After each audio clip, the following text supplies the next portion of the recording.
मुझे लगता है रक्तदान के साथ साथ ये भी एक चिंता का विषय है कि महिलाओं में जो हीमोग्लोबिन की जो कमी है वो कैसे दूर होगी। सरकार बड़ी बड़ी बातें करती है, बड़े बड़े आंकड़े निकाल कर लाती है, लेकिन अभी भी जो स्थिति जस की तस बनी हुई है।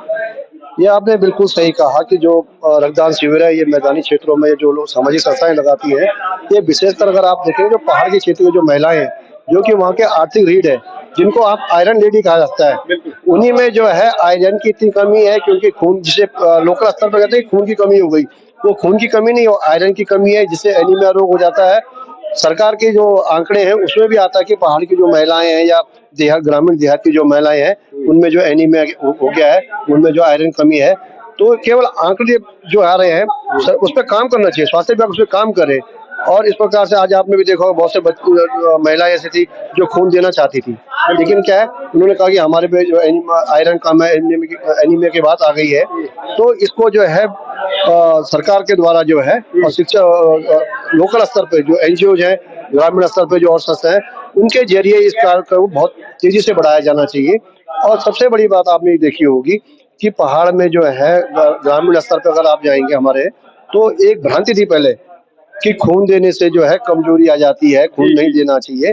तो ये सरकार को करना चाहिए, स्थानीय प्रशासन को करना चाहिए कि ग्रामीण स्तरों पर जो है कैंप लगाएं और ये लोगों में ये जानकारी दें कि भाई खून जो देना जरूरी है। हर 3 या 4 माह बाद अगर आप खून देते हैं तो आपके खून का जो साफ रहेगा, आपके खून में जो है थक्के नहीं बनेंगे या खून आपका पतला रहेगा, जो कि स्वास्थ्य के लिए बहुत अच्छा जो है लाभदायक है।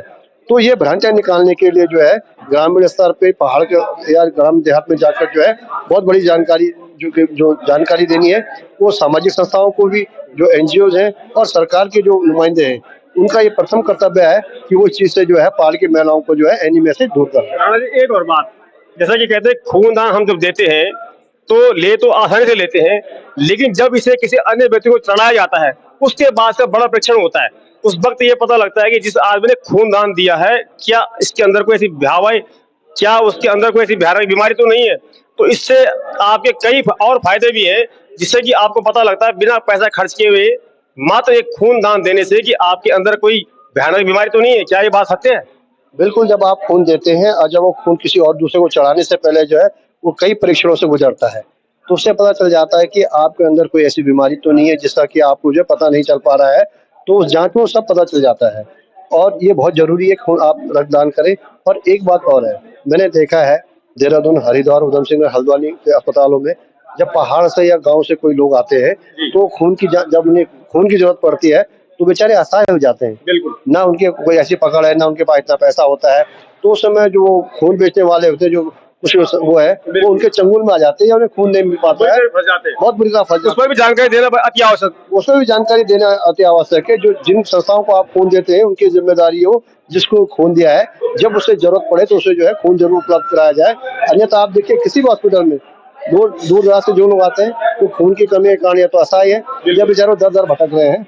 तो इसके लिए ये जरूरी हो कि जो खून दे, जब उसे खून की जरूरत पड़े तो उसे उतनी यूनिट जो बल्कि उसकी दुगनी यूनिट से जो है वापस की जाए। आपका बहुत बहुत आभार। एक सुंदर जानकारी आपके साथ चर्चा हुई और मैं समझता हूँ कि आप इस मैसेज को समझेंगे। दोस्तों, वीडियो बनाने का मतलब सिर्फ आपका समय पास करना नहीं, इससे हम सभी को एक जानकारी लेना और आगे तक उसको कैसे पहुंचाया जाए, ये हम सभी का काम मिलकर होता है। तो पुनः आपका बहुत बहुत धन्यवाद।